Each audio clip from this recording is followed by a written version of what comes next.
I'm Cheryl Wills. Thanks for watching.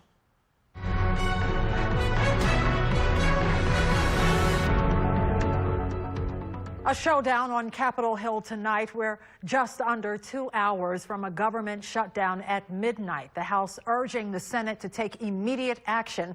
Samantha-Jo joins us from our Washington, D.C. bureau. She's been working this all day and well into the night. She brings us the latest on a developing situation. Samantha-Jo. Well, hey, Cheryl, this could be a historic moment. If the Senate fails to approve this proposal, it could be nearly the first time in 40 years that Washington fails to fund the government with one party in control of both the White House and Congress. As of right now, members of Congress do not have the votes that they need to get this over the finish line. Senate Minority Leader Chuck Schumer made his way to 1600 Pennsylvania Avenue to meet with President Trump, but that failed to produce a deal. Lawmakers have been huddling in meetings Friday, but we're not any closer to an agreement. Some say the White House officials were saying that they could expect an agreement could be reached in the next 24 hours. And this would be another short-term bill. So the government could shut down at midnight, but maybe reopen again at some point over the weekend. But those details are up in the air. At the center of this for Democrats is protecting young undocumented immigrants that were brought to this country as children. They want to protect them, but the program doesn't expire until March. And Republicans argue that they want to focus on the budget first and then zero in on DACA in the coming weeks before that March 5th deadline. So why is this measure headed to the floor even when leaders know that it doesn't have the votes to pass?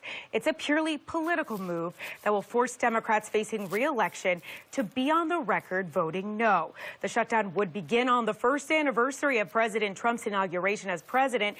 Leaders of both parties tried to blame each other. Democratic senators' fixation on illegal immigration has already blocked us from making progress on long-term spending talks. That same fixation has them threatening to filibuster funding for the whole government. It always happens to be the top. I mean, the problem starts from the top and have to get solved from the top. The president is the leader, and he's got to get everybody in a room, and he's got to lead.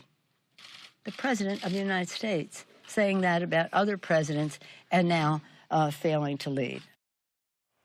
Well, the House recessed today for a week-long break, but we're warned that they could be called back for votes. And in preparation for all of this coming down on Capitol Hill, congressional staffers this morning were given notice that they could be furloughed at midnight.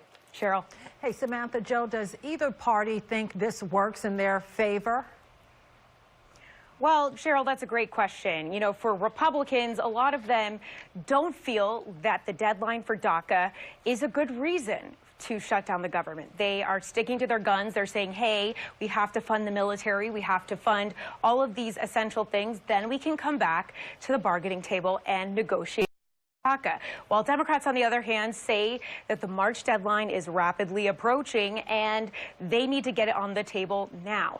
You know, a lot of times we've seen over the last few months where, you know, government funding has been up in the air and a lot of Democrats have caved. And I think that they, you know, really were hoping to get something accomplished this time, Cheryl. All right, Samantha-Jo, thank you for that.